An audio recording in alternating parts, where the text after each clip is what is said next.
செய்தி கதம்பம்.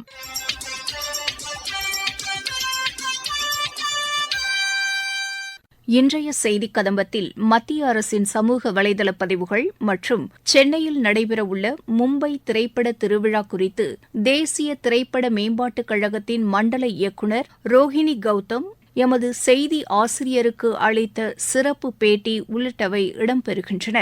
முதலில் மத்திய அரசின் சமூக வலைதள பதிவுகள். ஒடிசா மக்கள் கொண்டாடும் கண்பர்ப் ராஜ் திருநாளையொட்டி குடியரசுத் தலைவர் திருமதி திரௌபதி முர்மு அம்மாநில மக்களுக்கு வாழ்த்து தெரிவித்துள்ளார். மண் மற்றும் மழையை போற்றிடும் வகையில் ஒடிசா மக்கள் கொண்டாடி வரும் இத்திருநாளில் அவர்களின் வாழ்வில் செழிப்பு மற்றும் மகிழ்ச்சி பெருகிட வாழ்த்துவதாக குடியரசுத் தலைவர் குறிப்பிட்டுள்ளார். கடினமான சூழ்நிலைகளிலும் தட்பவெட்ப நிலைகளிலும் எல்லை பாதுகாப்புப் படையினர் ஆற்றி வரும் பணி பாராட்டுதலுக்கு உரியது என்று குடியரசு துணைத் தலைவர் திரு ஜெக்தீப் தங்கர் கூறியுள்ளார். இத்தாலியில் நடைபெறும் G7 உச்சி மாநாட்டின் ஒரு பகுதியாக பிரதமர் திரு நரேந்திர மோடி இங்கிலாந்து பிரதமர் திரு ரிஷி சுனக்குடன் பேச்சுவார்த்தை நடத்தினார். உலக இரத்த கொடையாளர் தினம் இன்று கடைபிடிக்கப்படுகிறது. இரத்த தானம் செய்வதன் மூலம் உயிரை காப்பாற்ற உறுதியேற்போம் என்று மத்திய சுகாதாரத்துறை வலியுறுத்தியுள்ளது. மத்திய தகவல் ஒலிபரப்புத்துறை அமைச்சகம் சார்பில் முதல் முறையாக மும்பை திரைப்பட திருவிழா சென்னை இசைக்கல்லூரி வளாகத்தில் உள்ள திரையரங்கில் நாளை முதல் வரும் 21ஆம் தேதி வரை நடைபெறுகிறது. இதுகுறித்து தேசிய திரைப்பட மேம்பாட்டுக் கழகத்தின் மண்டல இயக்குநர் ரோஹிணி கௌதமுடன் உரையாடுகிறார் எமது செய்தி ஆசிரியர் எஸ். ஜாய்.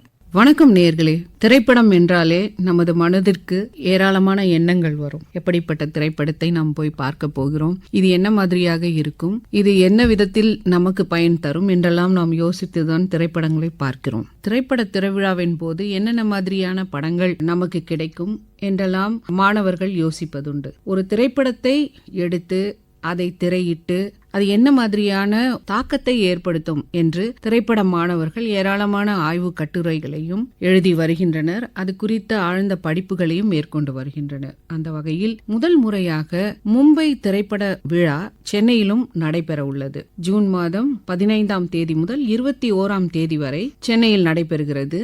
இந்த திரைப்பட விழாவை குறித்து நம்மிடையே பேசுவதற்கு தேசிய திரைப்பட மேம்பாட்டு குழுவின் மண்டல தலைவர் ரோஹிணி கௌதம் அவர்களும் துணை மேலாளர் நிதி தனமித்ரன் அவர்களும் வந்திருக்கிறார்கள். நம்ம இந்த திரைப்பட திருவிழா குறித்து அதிகமான தகவல்களை இந்த நிகழ்ச்சியின் மூலம் அறிந்து கொள்ளலாம். ரோஹிணி மேம், சொல்லுங்க, இந்த திரைப்பட விழா என்ன மாதிரியானதாக இருக்கும்? ஏன்னா இங்க நிறைய சென்னை திரைப்பட விழா அதெல்லாம் நடத்துறாங்க. சர்வதேச திரைப்பட விழா எல்லாருக்கும் தெரிஞ்ச விஷயம். அது முதல் முறையா சென்னையில் மும்பை திரைப்பட விழா நடக்க போகுது. மும்பை திரைப்படங்களை தயாரிக்கிறதுடைய தலைநகர்னு சொல்லலாம். இந்த திரைப்பட விழா என்ன மாதிரியான சிறப்புகளை கொண்டது?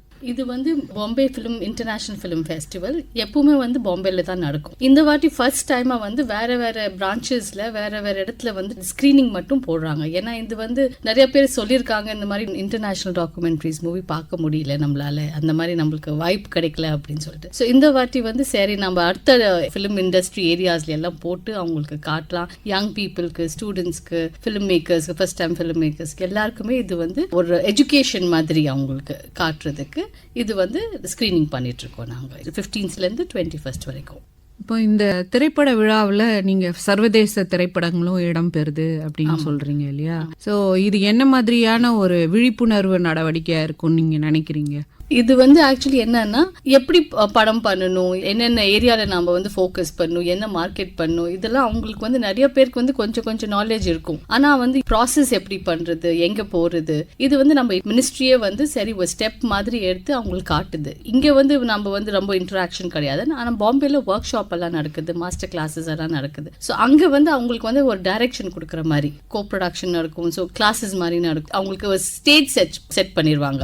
இன்டர்நேஷனல் இன்டராக்ஷன் இருக்கும். சோ அதனால அவங்களுக்கு ஒரு டைரக்ஷன் கொடுத்து என்ன பண்ணணும், எப்படி நீங்க ஃபார்வர்ட் ஆகலாம், அந்த மாதிரி ஒரு டைரக்ஷன் கொடுக்குறாங்க. இப்போ இங்க சர்வதேச திரைப்பட விழான்னு சொல்லும் போது இங்கேயும் நிறைய வெளிநாட்டு திரைப்படங்கள் நீங்க போட இருக்கீங்க.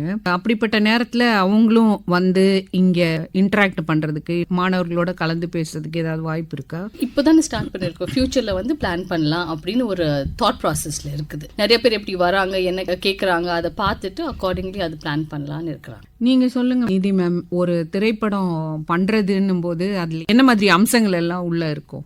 Basically, the festival we have got here in Chennai is for the college students. We want them to come over. These are the future of our country who can come up with a lot of creativity, lot of awareness, lot of understanding in the film world. The best thing about this festival is free for everyone. Whoever can come, they can attend. There's no registration charges, no delegate charges, nothing at all. And they'll see the best of the movies all over from the country in the international level and the own country level also.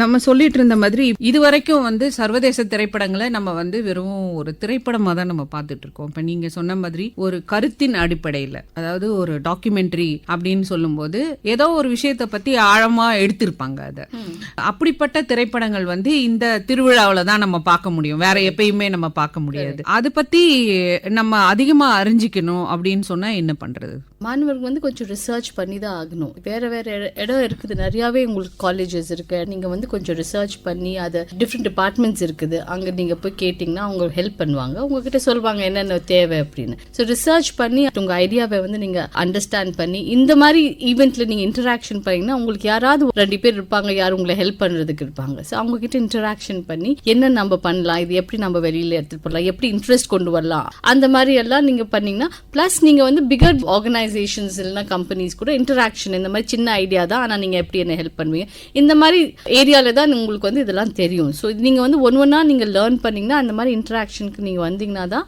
நீங்கள் பார்த்தீங்கன்னா உங்களுக்கே புரிஞ்சிடும் எப்படி பண்ணும் அப்படின்னு. இப்போ தேசிய திரைப்பட மேம்பாட்டு கழகம் என்ன வேலை பண்ணிக்கிட்டு இருக்குது?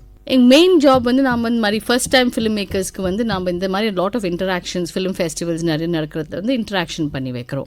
இன்டர்நேஷ்னல் ஃபிலிம் ஃபெஸ்டிவல் கோவாவில் நடக்கும், அதுக்கும் நம்ம வந்து பார்ட் அண்ட் பார்சல் பண்ணிட்டு இருக்கோம். ப்ளஸ் எங்களது வந்து NFDC ஃபிலிம் பஜார் இருக்குது, அங்கேயும் வந்து லாட் ஆஃப் இன்டர்நேஷ்னல் இன்டராக்ஷன்ஸ் நடக்கும். இட்ஸ் மோர் லைக் அ பஜார். எங்கே வந்து ஃபிலிம் இண்டஸ்ட்ரி வந்து இன்வால்வ் ஆகி அவங்களுக்கு வந்து கிளாஸஸ் இருப்பாங்க, ஒர்க் ஷாப்ஸ் இருக்கும், ஃபர்ஸ்ட் டைம் மூவிஸ் பார்க்கலாம். ஸோ அந்த மாதிரி எல்லாம் நிறைய இன்டராக்ஷன்ஸ் இந்த மாதிரி நம்ம வந்து ஃபர்ஸ்ட் டைம் ஃபிலிம் மேக்கர்ஸோ இல்லை யாருக்காவது இன்ஃபர்மேஷன் வேணுமோ அதெல்லாம் இருக்கும். மத்திய அரசுடைய தகவல் ஒலிபரப்பு அமைச்சகத்தின் கீழே இது இயங்கிட்டு இருக்கு. திரைப்பட துறையை சார்ந்த மாணவர்களுக்கு என்ன விதமான அந்த ஊக்கப்படுத்துறதுக்கு ஏதாவது இருக்கா?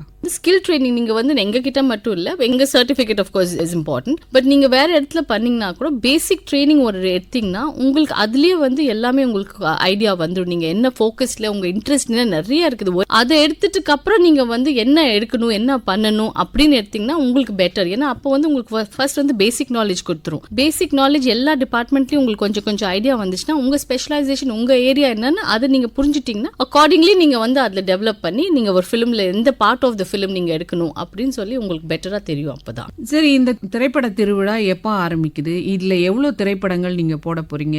என்ன மாதிரியான டைமிங்ஸ், அதாவது எந்தெந்த நேரத்துக்கு வந்து பாக்குறது? இது வந்து 15th இருந்து ஸ்டார்ட் ஆகும். 15th வந்து ஓப்பனிங் மூவி இருக்குது 2:30க்கு. வந்து நீங்க ரெஜிஸ்டர் பண்ணாதான் நீங்க வந்து ஃபர்ஸ்ட் டைம் ஃபர்ஸ்ட் பேசிஸ்ல வந்து வாங்க வரலாம். ஏன்னா 100 சீட்டர் தான் அங்க தியேட்டர். இந்த பிக்சர் நீங்க பார்க்கணுமோ ரெஜிஸ்டர் பண்ணி பிளாக் பண்ணி வந்து பார்க்கலாம். சோ எங்க வந்து ரெஜிஸ்டர்? இது வந்து நீங்க கூகுள்லயே நீங்க வந்து MIFF ரெஜிஸ்ட்ரேஷன் பண்ணீங்கன்னா அதுல வரலாம். இல்ல நீங்க நான் தியேட்டருக்கே வந்து அங்க ரெஜிஸ்ட்ரேஷன் ஃபார் இது இருக்குது, அங்கேயும் நீங்க வந்து ரெஜிஸ்டர் பண்ணலாம். இதுல ஏதாவது முக்கியமான திரைப்படம் ஏதாவது இருக்குதா? ஓப்பனிங் டேல வந்து அண்ட் ரெட் கார்பெட் வந்து ஒரு ஸ்பெஷல் மூவி போடுறோம். அது வந்து ஓட்டல் லவ் ஸ்டோரி. இது வந்து ஒரு ஸ்பெஷல் மூவி. இது வந்து ஒரு பில்லியன் மோலின்னு சொல்லி name of the movie to be watched. யாருக்கெல்லாம் வந்து ஒரு திரைப்படத்தை பார்க்கணும், ஆவண திரைப்படங்கள் எப்படி இருக்கும், சர்வதேச திரைப்படங்கள் எப்படி இருக்கும், அப்படியெல்லாம் பார்க்கணும்னு விரும்புனீங்கன்னா நீங்க இந்த திரைப்படங்களை பார்க்கறதுக்கு வசதி பண்ணி கொடுத்துருக்காங்க. எதையாவது சொல்ல விரும்புறீங்களா எங்களோட நேயர்களுக்கு? இது ஒரு first time and one time special event. இது வந்து for students and for young film makers. So it will be a great thing if people அவங்க வந்தாங்கன்னா நல்லதா இருக்கும்.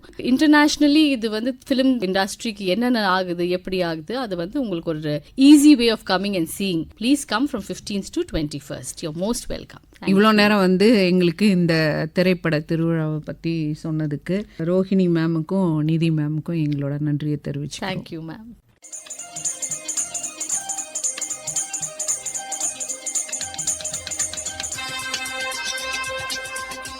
இத்துடன் இன்றைய செய்திக் கதம்பம் நிறைவு பெறுகிறது.